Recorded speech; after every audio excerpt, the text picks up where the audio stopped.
Hello viewers, আমাদের প্রাকৃতিক দুর্যোগ ভূমিকম্প এটা হওয়ার আগে যদি আমরা ফোনে অ্যালার্ট পেয়ে যাই তাহলে কেমন হয়? অবশ্যই ভালো হবে।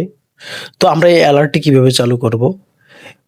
এর জন্য আমাদেরকে সেটিংয়ে যেতে হবে। আমরা সেটিংয়ে আসার পর এখানে আপনাদের যে অ্যাপস ইউজ করেন এই অ্যাপসে ক্লিক করবেন।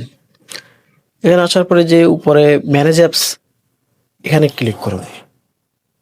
এখানে আসার পর আপনারা গুগল প্লে সার্ভিসটি খুঁজে বের করুন। এখানে সব ধরনের অ্যাপস আপনাদের এখানে থাকবে। তো এখান থেকে গুগল প্লে সার্ভিসটি অন করবেন।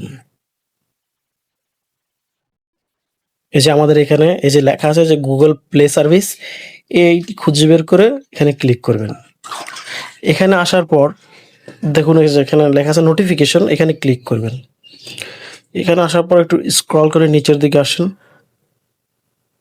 এখানে দেখুন এই যে এখানে লেখা আছে আর্থকুয়েক আর্লি ওয়ার্নিং অ্যালার্ট, এখানে ক্লিক করবেন। এখানে যে নোটিফিকেশনগুলো আছে এগুলো আপনারা অ্যালাউ করে দিবেন। এবং এই যে এখানে দেখুন লেখা আছে অন দ্য লক স্ক্রিন, এটা আপনারা উপরেরটা সিলেক্ট করে দিবেন, নিচেরগুলো সিলেক্ট করে দিলে কিন্তু আপনাদের নোটিফিকেশনটা আসবে না, এটা হাইড হয়ে যাবে। এখানে দেখেন নিচে যে আরো দুটো অপশন আছে, প্রত্যেকটি আপনারা নোটিফিকেশন অন করে দিবেন। এখানে অন করে দিলে আপনাদের এই নোটিফিকেশন যে ভূমিকম্পের অ্যালার্টটি এটা আপনাদের আগেই ফোনে অ্যালার্ম বেজে উঠবে। এভাবেই আপনারা প্রাকৃতিক দুর্যোগ থেকে আগে থেকেই কিছুটা হলেও সতর্ক হতে পারবেন। তো ভিডিওটি দেখার জন্য ধন্যবাদ। যদি আমাদের ভিডিওগুলো আপনাদের ভালো লেগে থাকে তাহলে অবশ্যই আমাদের চ্যানেলটি সাবস্ক্রাইব করে দিবেন। ভিডিওটি দেখার জন্য ধন্যবাদ।